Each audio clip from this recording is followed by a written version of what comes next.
අද අපේ කතාව තමයි සපත්තු මහන්නා සහ අඟුරු මිට්ටෝ. එකමත් එක රටක කරුණාවන්ත සපත්තු මහන්නෙක් ඔහුගේ බිරිඳ සමග කුඩා නිවසක ජීවත් වුණා. සපත්තු මහන්නා ඉතාම මහන්සියෙන් සපත්තු මැසූ අතර ඔහුට දිනකට සෑදීමට හැකි වුණේ එක් සපත්තු කුට්ටමක් පමණයි. එක් දිනක් ඔහු නිදන්න යාමට පෙර ඉතුරු වෙලා තිබුණු හම්බවලින් සපත්තුවට අවශ්‍ය කොටස් ටික කපා කපන ලද කොටස් මේසෙ උඩ පිරිවරින් තියලා හෙට එය මසන ලෙස සිතා නින්දට ගියා. ඔහු ඊළඟ දවසේ උදෑසන නවතී බලන විට පුදුම දෙයක් සිදු වී තිබුණා. ඒ මේසෙ උඩ ඉතාම අලංකාරව සහ පිරිවරින් නිම කරන ලද අලුත් සපත්තු කුට්ටමක් දැක ගන්නට ලැබුණා.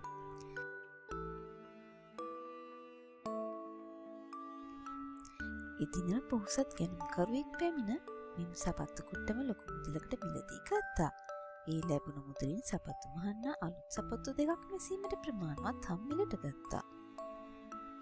එදින රාත්‍රියේත් ඔහු සපත්තු සෑදීමට අවශ්‍ය පරිදි හම් කපා සකස් කොට පිළිවෙලට මේසෙ මත තබා නිදන්න ගියා. පසුදින උදෑසන නැගිට බලන විට අලංකාරව නිම කරන ලද සපත්තු කුට්ටම් දෙකක් දැක ඉමහත් පුදුමයටත් සතුටටත් පත් වුණා. මෙලෙස දින ගත වී ගියා. සපත්තු මහන්නා සහ ඔහුගේ බිරිඳ සතුටින් ජීවත් වුණා. ටික කාලයක් යනවත් සමගම සපත්තු මහන්නා සහ ඔහුගේ බිරිඳට වුණා කවුද මේ තපන්නට මෙහෙම උදව් කරන්න කියලා බලන්න.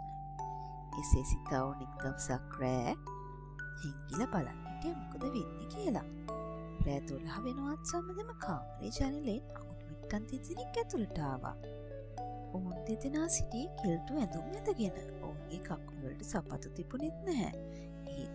ඔවුන් දෙදෙනා ඉතාම කටිසරව සහ අලංකාරව සපත්තු මසන විදිය සපත්තු මහත්මයා සහ ඔහුගේ බිරිඳ බලන් සිටි ඉතාමත් පුදුමෙන් සහ ආදරයෙන්. මේ අඟුරු මිට්ටන් දෙදෙනාගේ කරුණාවන්තකම දැක සපත්තු මසන්නා සහ ඔහුගේ බිරිඳ ඔවුන්ට විශේෂ දෙයක් ලෑස්ති කළා.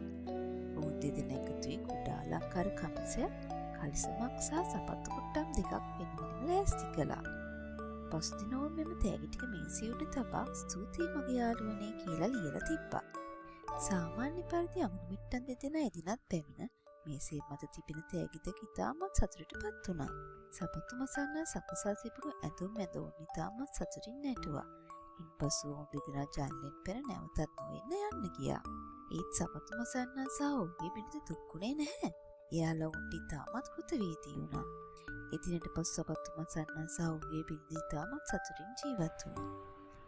මේ ලස්සන කතාවෙන් ගන්න තියෙන වටිනාම පාඩම් තමයි අපි කාට හරි උදව් කරනකොට අපි උදව් කරන නැවත උපකාරයක් බලාගෙන නෙවෙයි කියන එක. අනිත් එක තමයි අපිට කවුරු හරි උදව් කරනකොට අපි යාළුවට කෘතවේදී වෙන්න ඕනේ කියන එක. තවත් එකක් තමයි අපිට ලාභයක් ලැබෙන විට ඕනෑමට වඩා ඒ ගැන කෑදර වෙන්න හොඳ නැහැ කියන එක. එතකොට අපි හැමෝටම සතුටින් ඉන්න පුළුවන්.